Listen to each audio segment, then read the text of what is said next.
You're listening to Titans of the Trades. I'm your host, Ryan England, author of Hire Better People Faster and creator of the CoreFit hiring system, a proven process to help growing companies attract and retain only the best. I'm on a mission to revolutionize the perception of the trades and elevate it to new heights. After growing up in a blue-collar family, my passion for making the trades cool again runs deep. If you're a Titan in the industry and want to be on my show, stick around until the end and I'll reveal how you can be my next guest.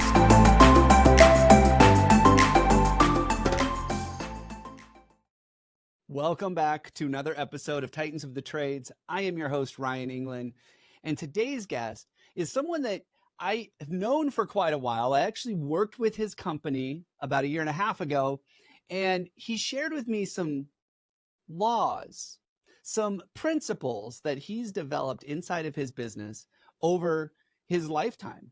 And I brought him on the show today to share that with you.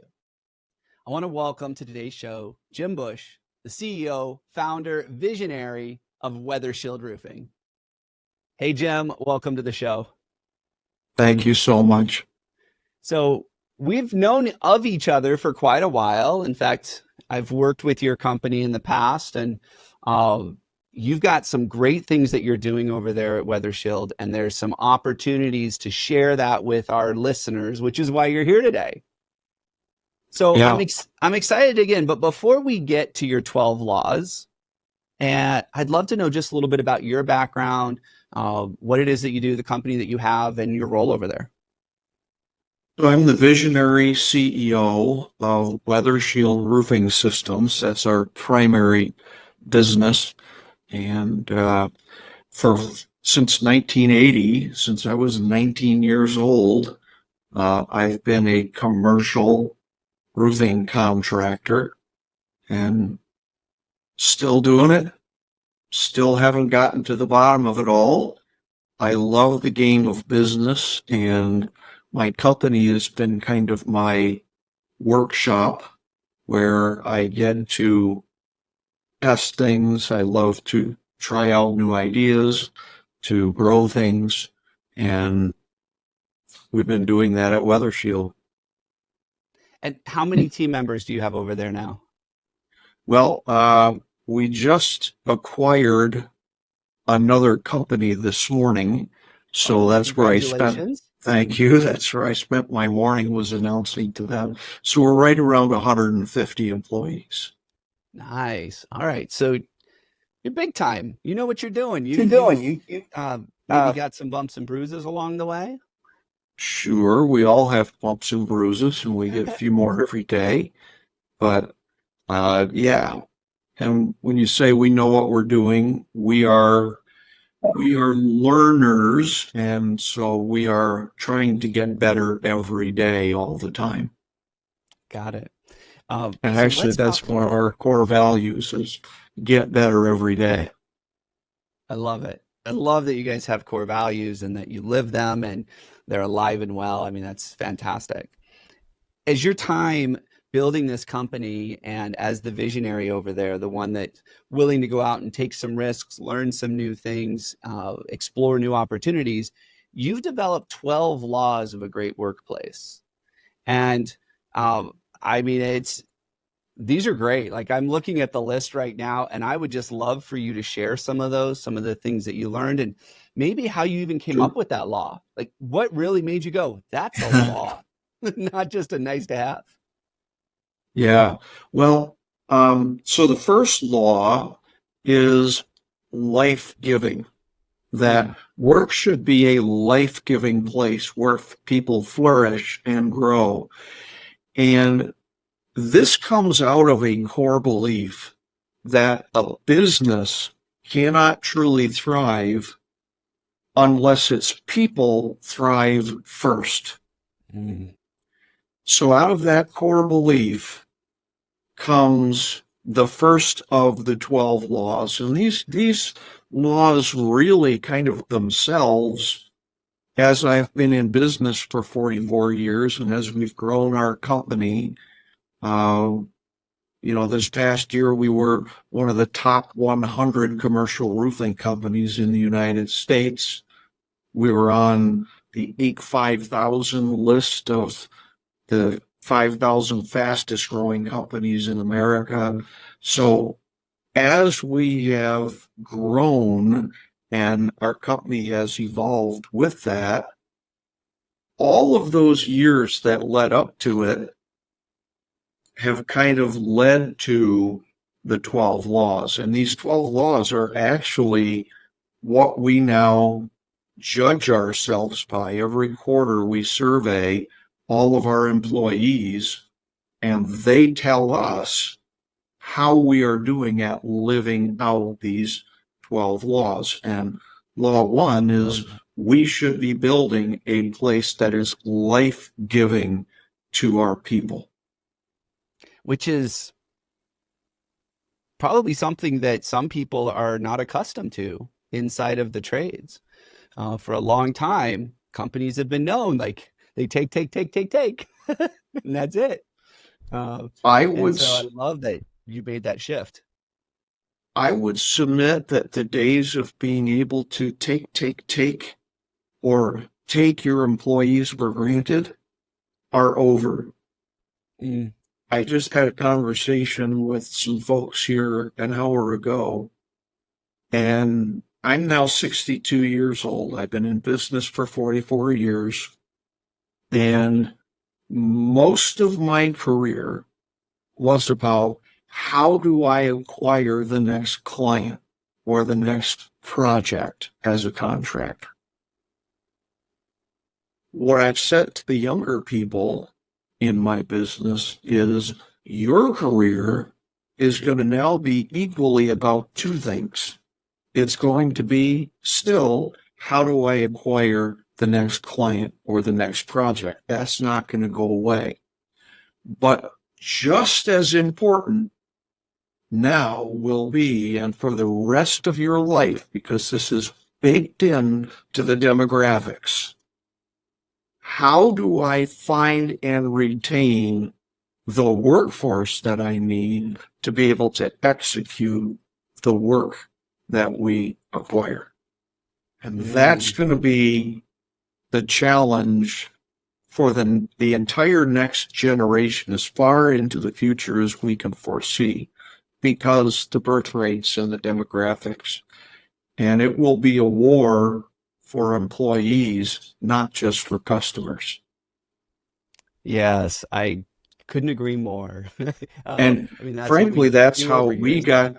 got to know you, is we reached out for help because we realized unless we are great at recruiting the right people, we cannot be successful and we cannot grow as a company.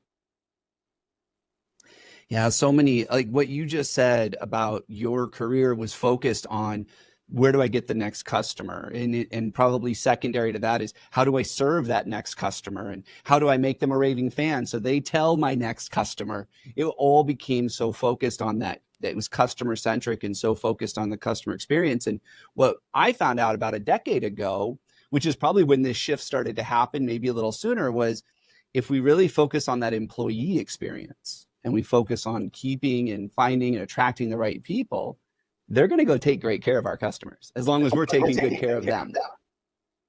And that's really where I think we need to go. And I see that happening. I see that starting to happen a little bit more in the trades, not as fast as I would like. There's still a lot of that old school thinking of where's my next big customer? And if I don't get my customer, I'm going to lay you off so you can go get a job somewhere else.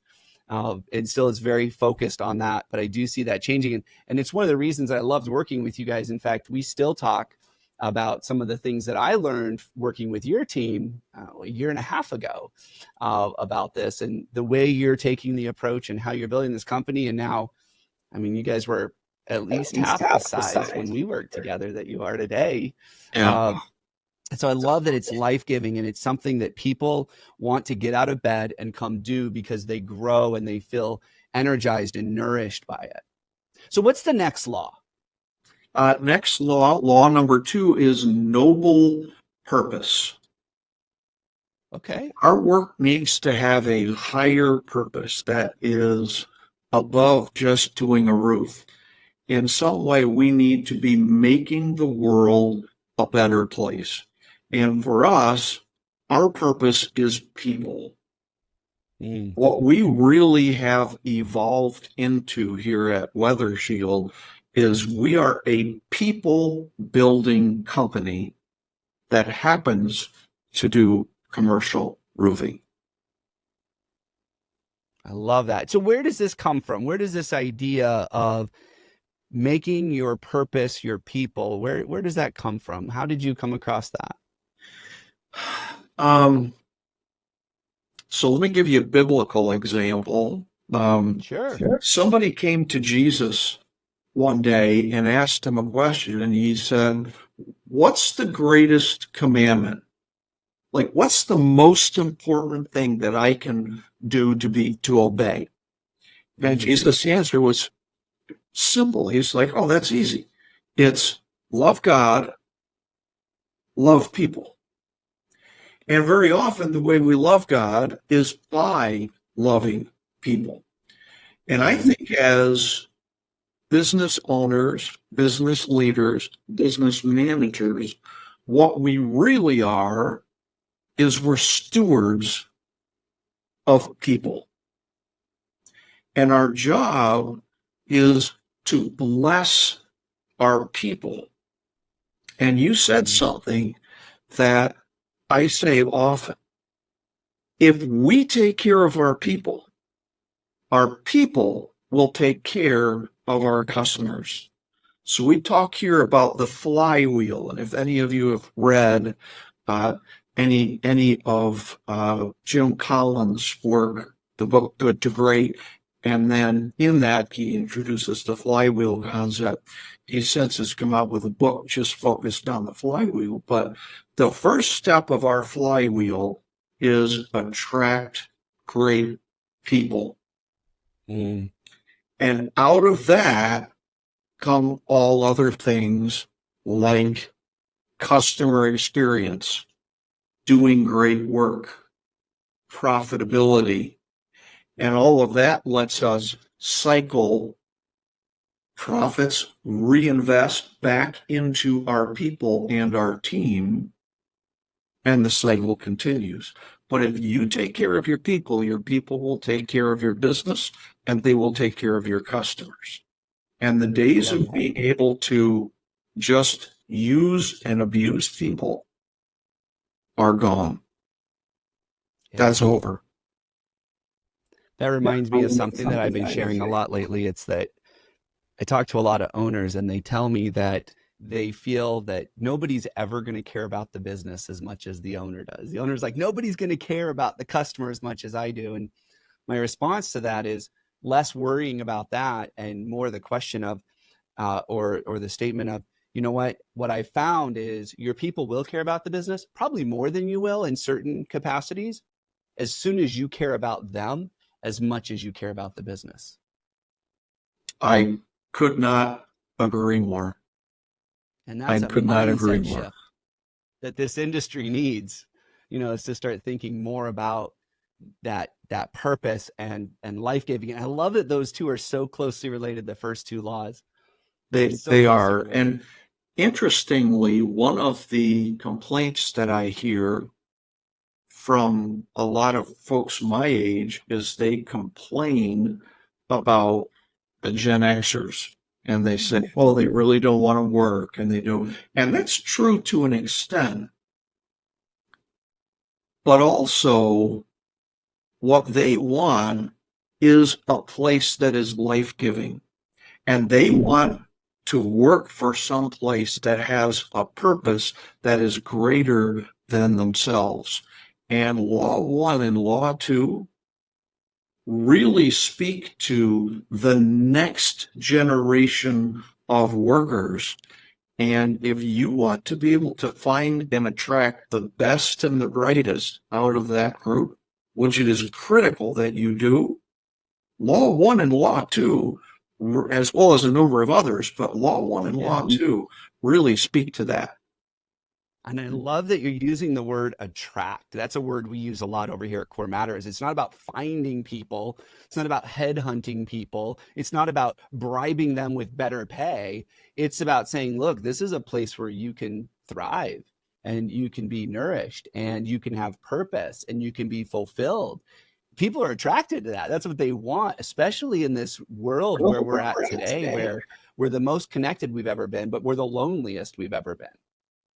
Social media has done a number on us, and Man, there's this belief that I can't have those relationships anymore, that my employer's never going to care about me, that I can't go spend time with these people, sometimes more time with them than I get to spend with my family, and really feel alive. And that's what I feel like those first two are doing is people come to work and they just feel alive. They're like, yes, this is where I want to be. And I just love that so much. yeah. Uh, And so you're you going to got, see a number of these laws build into exactly what you just said. yeah. No, I see that. I see that. Well, let's talk law number three, because I think this is where that rubber meets the road. Like the first two are very strategic, kind of theoretical, but I think number three is where we start bringing it down and saying, here's how we do this. So let's Yeah. talk about that. What's law number three? Law number three is well run.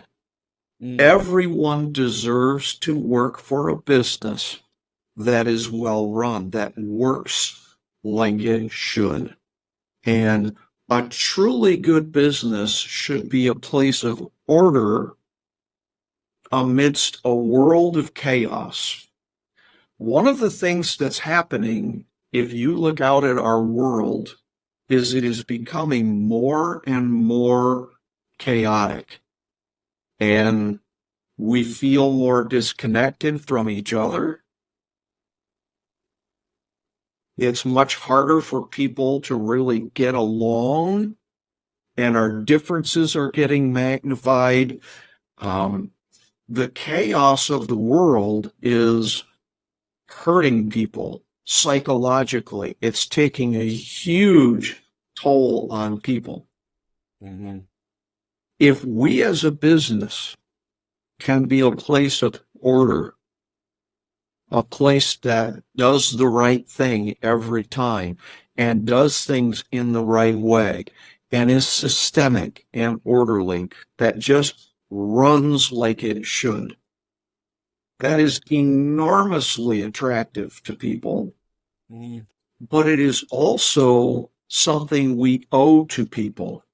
Like if we're sending our people home stressed out because their work environment and their job is just a nightmare, we are really not blessing people. We're doing the opposite. And that will repel people. Like they will that make no mistake, one of the highest causes for turnover is what we do to people in the culture, in the environment at our workplaces. And it is enormously important for that to be in place of order. yeah. We I'm getting ready to launch some new cartoons to describe some things in the workplace, and this series of cartoons is the different types of onboarding programs that people have. Everything from the "oh, I forgot you were starting today" to the incredibly intentional "let's create an amazing experience" and everything in between. And I think that the way you show up on day one says a lot to your new hire about how well is are things run. Does this feel orderly? Does it feel like they had a plan? Or did they just stumble out of bed this morning and tripped over me starting? And this is what it is. And so, so much of what you're talking about can't just be, oh, you've been here a year, now I'll invest in you. Like you've got to do this from day one. In fact, I would argue all the way back from the time they first meet you, from the time they apply the first time, you've got to make sure that this shows that it's well run and that there's intentionality behind what you're doing, because otherwise they're going to say, well, this is just like the last company I was at. And that didn't end well. So they go into it thinking, well, this probably won't end well. And then before you know it, it doesn't. And you're like, whew, dodged a bullet. I'm glad that person didn't work out. It's like, well, they didn't work out because you weren't intentional about taking care of them and showing them you had a well-run organization.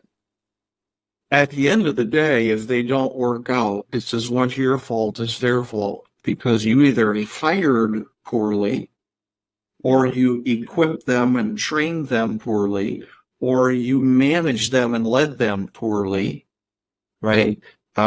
Yeah, sometimes you just happen to get a person who you really just do want to leave your company and you want to give them the name of your biggest competitor and say, here, please go I work for like them, this right? guy. You know, that's out there.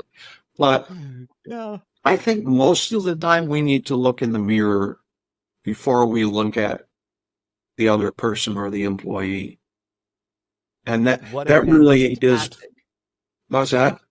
what a fantastic segue into Law 4. Yeah, I was going to say that really leads to law form. And law form is everyone deserves great leadership. There is such a vacuum of good leadership. And we have so many people who are in positions of leadership who have no business leading people. I believe if you don't love your people, you can't lead your people. Or maybe more accurately, you don't deserve to lead them. If you don't Mm, genuinely want what's best for them, you are unworthy of leading them and you should get out. You should stop, absolutely. right? Even if you're successful at it. Because if you're not blessing your people in the process, if you can kind of hear the bodies fall, then you're doing something wrong, right? So we do leadership training every week for every single leader in our company. And those who are poised to be leaders, who are being groomed for leadership, or who want to become a leader. So anyone from any of those groups can participate. And we're doing things like going through a bunch of John Maxwell stuff, right? The 21 immutable laws of leadership. And we just work through that with people because everything hinges on leadership. As goes the leader, so goes the organization, and so goes the team. And for all the listeners out there, understand that when people quit, they are not quitting your company. They are quitting their manager. They're quitting their leader. And so at every level of your organization, if you're not equipping people to lead, you're really creating a situation where you're creating turnover because you're not providing for them someone who is worthy of being followed. Yeah. And I think a important distinction here is there's a difference between leading and managing.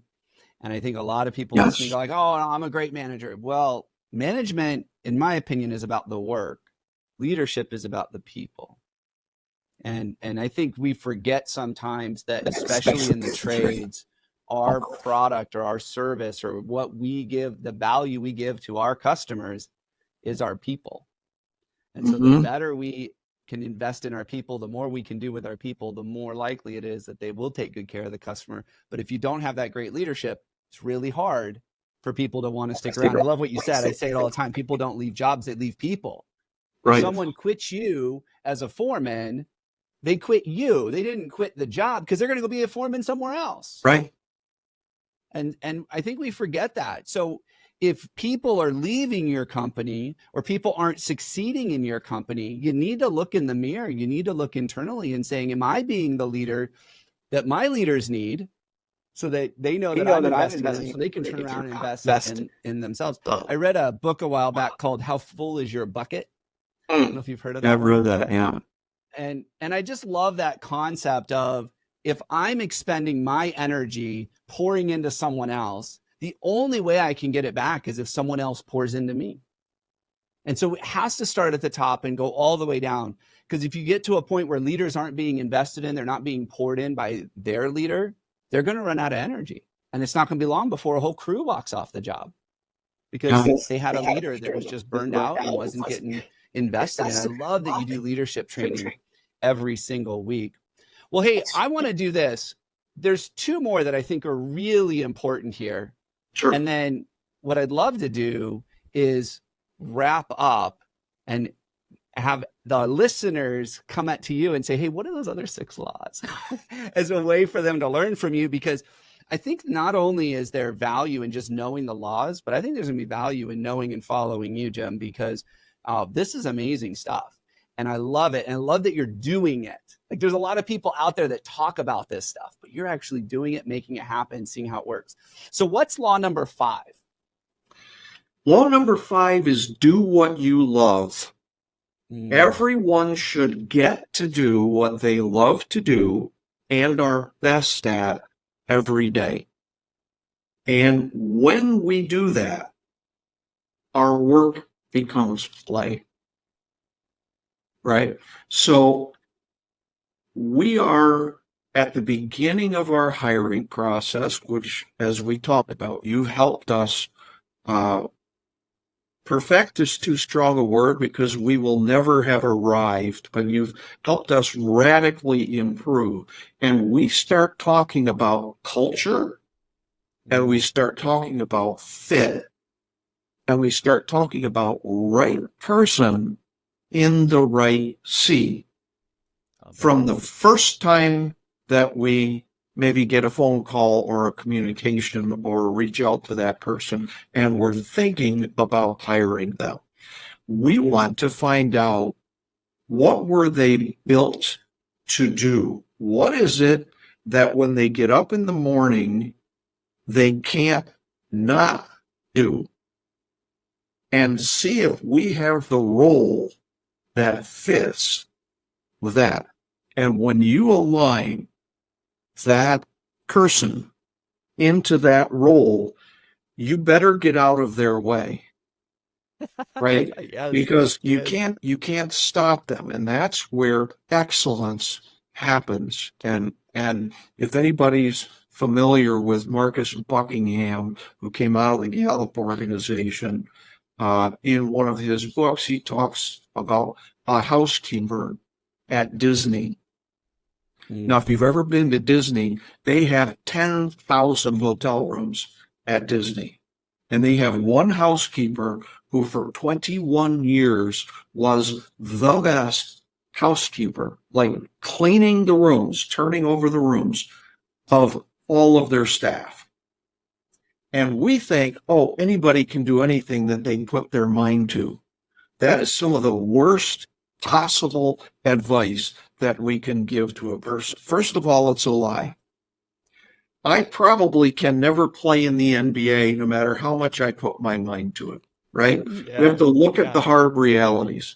So our job is to find what we are naturally gifted at, great at, and the intersection of where I get to do that in the right role is where we get rock stars and superstars. And I know those words are overused, but that's where that comes from, is when those two things meet, there's a multiplier. And so we work very hard to find people who are right for the role. And a mistake that I see contractors especially make, we tend to promote the most experienced person. And very often in doing that, we promote them out of what they love and are best at into a position of leadership that they are not born to do and are not equipped to do. And so in one fell swoop, we take away a rock star and we turn them into a lousy leader, and we break the rule of great leadership at the same time. Yeah. So doing what you love is critical. Right people in the right seat that they want to fill. And if you don't have that seat for them, don't hire them. Yeah. Bad for them and bad for you. Well, I think something you started with when you talked about doing what you love, I believe that each and every one of us was built with purpose. Like we were designed and we were put on this earth with a purpose for a purpose. And that's why we need to figure that out for people. Like sometimes people don't have I don't want to say the skills because I believe we all can do it, but maybe they just never have walked that path yet. And so having great leaders come alongside and say, hey, let's figure out what you were designed for and let's put you there. And you're right. And I've seen it happen over and over and over again when we put the right people in the right seats on the right bus. Like that's the other thing. They got to be in the right company culture. They will blow your mind with how well they perform, not only in doing the work you ask them to do, but in all the other things that you need from them. And it just, and those are the people that you wish you had a magic wand and you could just say, clone, clone, clone. We've all had them. We've all worked with them. And a lot of the work we do is just, how do you find more of them? Because we don't have cloning machines. We don't have magic wands. And I think it goes to being great leaders, recognizing that some people are going to raise their hand and say, this is what I want to do, but that's not what they were built to do. And when we can help them find that and we can bridge that gap for them, it can be, it just amazing. So let's wrap up this with law number 6, which I think is a great segue again into what we're doing. I almost feel like you built these on top of each other on purpose. I've played with the order of them, and they do all interrelate. But if it's all right with you, I want to give law 6 and law 7 together. So, I believe that we have the privilege and the responsibility to continually pour into our people to help them grow professionally, to maximize their skills and abilities, and to help them find, test, and experiment to find that right role. With that, we have another opportunity that I think most of us miss, and that's law 7, which is personal development.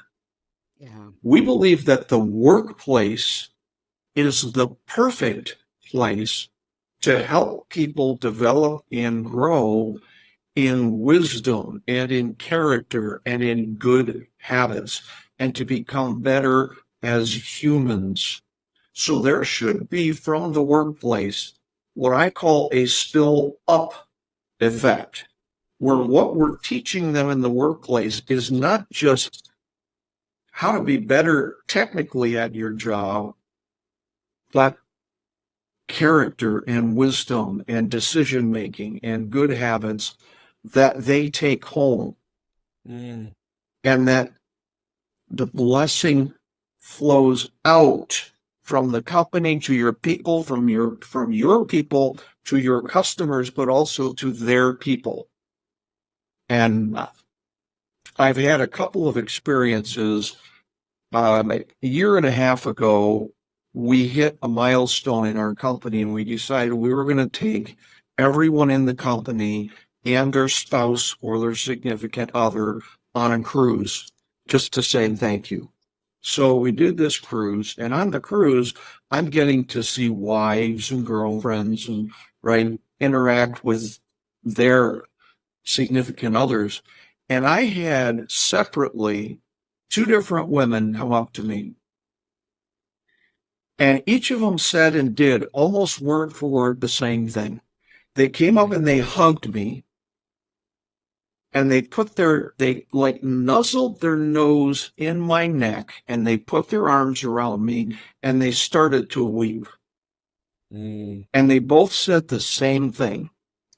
I don't know what you're doing with my husband, but he's a different person. Thank you. I live to be able to do that. To not just affect people's career, but to affect their life, and to help them to be better husbands, better fathers, better wives, better friends. And if we've done that, then we are truly succeeding. And we're doing business as blessing. And when we do that, the side effect is we will enjoy success. You can't bless people without it boomeranging. It's just like it bounces off the walls and comes back at you. Yeah, we talk about a little bit about what you're talking about. Like one specific example is, if you don't care that Susie's child is having problems in school, or that if John is having marriage problems, if you don't care about pouring into these people personally so that you can help impact their personal lives, they're not going to care about you. And I love what you said with those examples, because those wives that came up to you, if their husbands ever come home having a bad day and say, that's it, I'm done with WeatherShield, I'm going to go somewhere else, they're going to be like, whoa, whoa, whoa, whoa. Let's talk about this first. Yeah. Because they know how much you're pouring into them and how much you genuinely care about them. Like, I get that there's a business behind this, but I don't think you could pull this off if you didn't genuinely care about your people and believe that that's what you were called to do. And I know we didn't get too much into that, but I believe after talking to you for the last 35 minutes that that's what you were called to do, is not just be a great business owner and run a great successful business, but to really change the lives of the people that you interact with. So, Jim, we got through 7 of the laws, and there's 5 more. And actually, I think the last 5 we could do a whole nother show on. So here's what I want to do. If you're listening to this right now and you want me to have Jim back on the show to go over the other 5, you got to either ping me or him, and you got to say, hey, get Jim on the show. But in the meantime, here's what I want to do. Jim, people can connect with you on LinkedIn, correct? Yeah. Or through your website or whatever. If you want LinkedIn, it's James Bush, WeatherShield Roofing. Okay. My email, jbush@weathershieldUSA.com. You can call our company. They'll give you my cell number.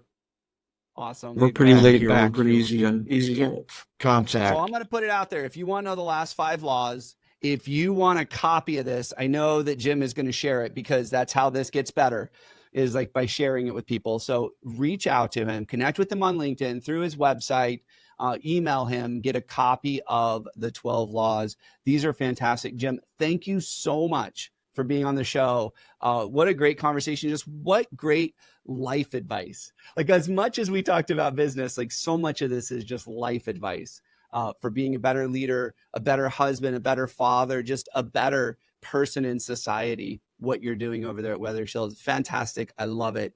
Thank you so much for being on the show. Thank you for having me, Ryan.